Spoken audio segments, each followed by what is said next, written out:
একদিন ফাতেমা রাদিয়াল্লাহু তাআলা আনহা তার এক ইহুদি বান্ধবীর সাথে একটি বাগানে দাঁড়িয়ে গল্প করছিলেন।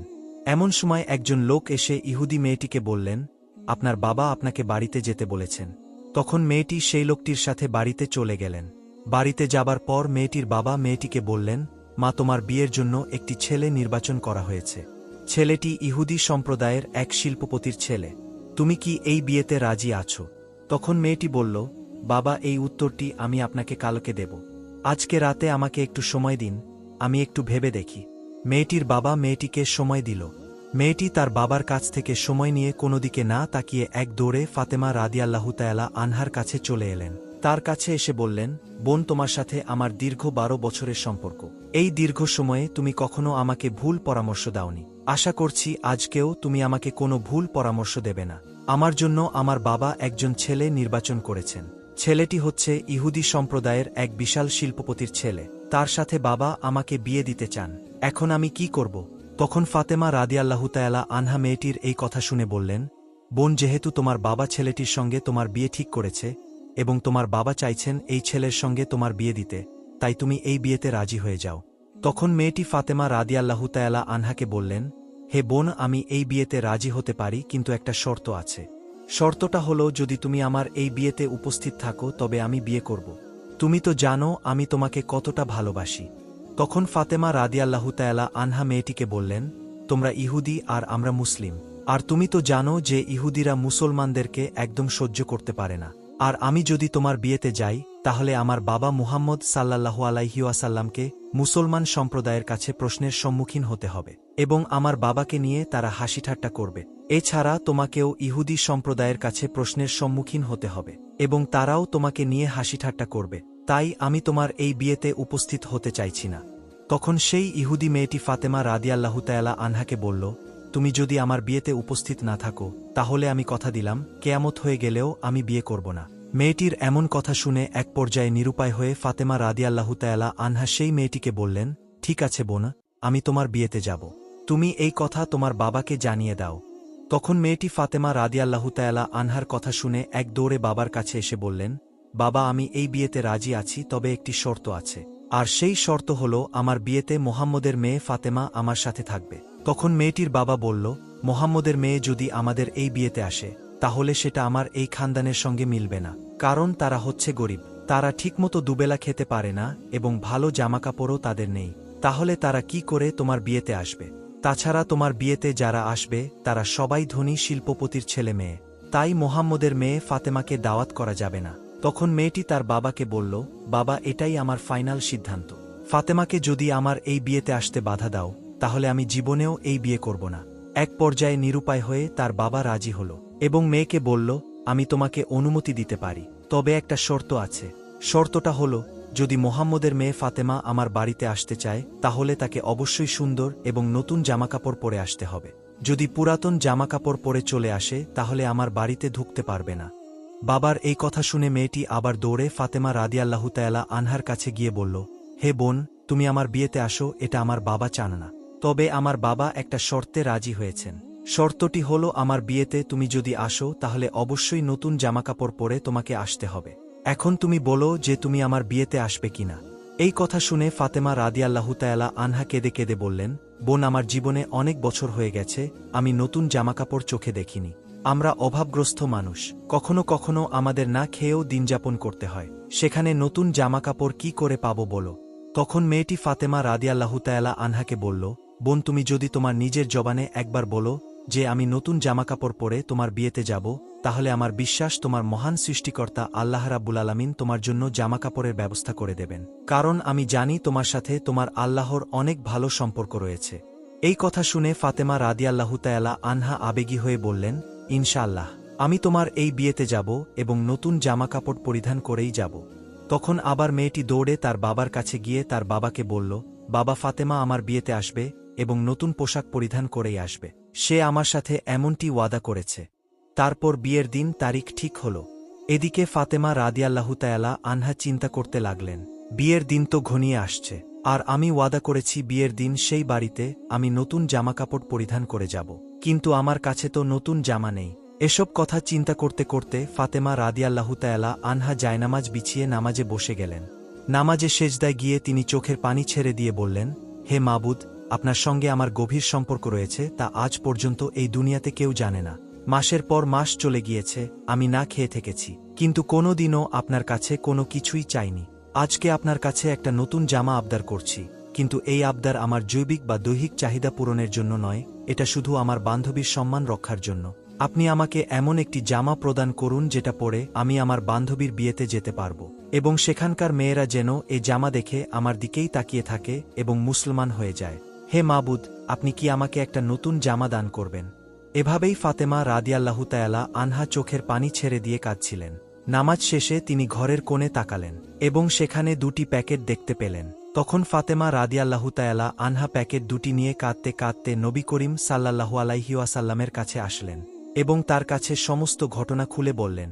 অতঃপর রাসূল সাল্লাল্লাহু আলাইহি ওয়াসাল্লাম সেই প্যাকেটটা হাতে নিয়ে খুলতেই তিনি জান্নাতের সুঘ্রাণ পেলেন, যে সুঘ্রাণ তিনি মিরাজের রাতে পেয়েছিলেন। তখন রাসূল সাল্লাল্লাহু আলাইহি ওয়াসাল্লাম ফাতেমা রাদিয়াল্লাহু তাআলা আনহাকে জড়িয়ে ধরে কপালে চুমু দিয়ে বললেন, এই কাপড় তুমি কোথায় পেয়েছ? মা, এটা তো দুনিয়ার কোনো কাপড় না, এটা তো জান্নাতের কাপড়। তুমি গোপনে আল্লাহর কাছে একটি কাপড়ের জন্য প্রার্থনা করেছ। মহান আল্লাহ রাব্বুল আলামিন তোমার দোয়া কবুল করেছেন এবং তিনি তোমার উপর সন্তুষ্ট হয়েছেন, এবং এতই সন্তুষ্ট হয়েছেন যে তিনি তোমার জন্য জান্নাতুল ফেরদাউস থেকে একটি জামার ব্যবস্থা করে দিয়েছেন। তারপর রাসূল সাল্লাল্লাহু আলাইহি ওয়াসাল্লাম বললেন, ফাতেমা, তুমি এই জামা পরে তোমার ইহুদি বান্ধবীর বিয়েতে যেতে পারো, তবে অবশ্যই তোমাকে পরিপূর্ণ পর্দার সাথে যেতে হবে। জবাবে ফাতেমা রাদিয়াল্লাহু তাআলা আনহা বললেন, আব্বাজান, আমি নিশ্চয়ই পর্দার সহিত আমার বান্ধবীর বিয়েতে যাব। অতঃপর যখন ফাতেমা রাদিয়াল্লাহু তাআলা আনহা সেই জান্নাতের পোশাকটি গায়ে পরিধান করলেন, তখন তার সৌন্দর্য আরও বেড়ে গেল। তারপর সেই জামা পরে ফাতেমা রাদিয়াল্লাহু তাআলা আনহা যখন বিয়ে বাড়িতে প্রবেশ করলেন, তখন যেন পুরো বিয়ে বাড়ি আলোকিত হয়ে উঠল। তাকে দেখে সেখানে উপস্থিত মহিলারা নববধূর দিক থেকে মুখ ফিরিয়ে ফাতেমা রাদিয়াল্লাহু তাআলা আনহার দিকে অবাক দৃষ্টিতে তাকিয়ে রইলেন। সবাই বলতে লাগল যে, ফাতেমা, তুমি তো খুব গরিব, তাহলে তুমি এত দামি সুন্দর পোশাক কোথায় পেলে? আমরা তো জীবনেও এমন সুন্দর জামা চোখে দেখিনি। তখন ফাতেমা রাদিয়াল্লাহু তাআলা আনহা বললেন, আমি এটা বাজার থেকে কিনে এনেছি। তখন মহিলারা বলল, এটা কোন বাজারের দোকান থেকে কিনেছ? ফাতেমা রাদিয়াল্লাহু তাআলা আনহা তখন বললেন, আমি যে বাজার থেকে এটা কিনেছি তোমরা সে বাজার চিনবে না, এবং সেই দোকানও তোমরা চিনবে না, এমনকি যে রাস্তা দিয়ে আমি সেই বাজারে গিয়েছি সে রাস্তাও তোমরা চিনবে না। তখন সেই মহিলারা বলল, হে ফাতেমা, তোমার শুধু সেই ঠিকানা বলতে দেরি, কিন্তু আমাদের চিনতে দেরি হবে না, আমরা চিনব, তুমি শুধু একবার ঠিকানা বলে দাও। তখন ফাতেমা রাদিয়াল্লাহু তাআলা আনহা তাদেরকে বললেন, হে বোনেরা, আমি যে বাজার এবং যে দোকান থেকে এই কাপড়টি কিনেছি সেই বাজারে কোনো সাধারণ রাস্তা দিয়ে যাওয়া যায় না। ওই দোকান এবং ওই বাজারে যেতে হলে ভিআইপি একটি রাস্তা দিয়ে যেতে হয়, এবং সে রাস্তার নাম হল সিরাতুল মুস্তাকিম, যে রাস্তার জন্য আমার বাবা সবসময় দিনের দাওয়াত দিয়ে থাকেন, যে রাস্তার জন্য আমার বাবা তাইফে বারবার রক্তাক্ত হয়েছেন, যে রাস্তার জন্য আমার বাবা উম্মতি উম্মতি বলে সর্বদা কাঁদতে থাকেন, সে রাস্তার নাম হচ্ছে সিরাতুল মুস্তাকিম। তোমরা যদি সে রাস্তা দিয়ে চলতে থাকো তাহলে কিছুটা সামনে একটি বাজার পাবে, সে বাজারের নাম হল জান্নাত। জান্নাত নামক ওই বাজারের মধ্যে যদি তুমি প্রবেশ করতে পারো তাহলে সেই দোকানটি পেয়ে যাবে যে দোকানের মালিক আমাকে এই ড্রেসটি উপহার দিয়েছেন, সে দোকানটির নাম হচ্ছে জান্নাতুল ফেরদাউস। তখন মহিলারা ফাতেমা রাদিয়াল্লাহু তাআলা আনহার কথা শুনে বললেন, ফাতেমা, আমরা সে রাস্তায় যাব, তুমি আমাদেরকে শুধু বলে দাও যে কি করে যেতে হবে।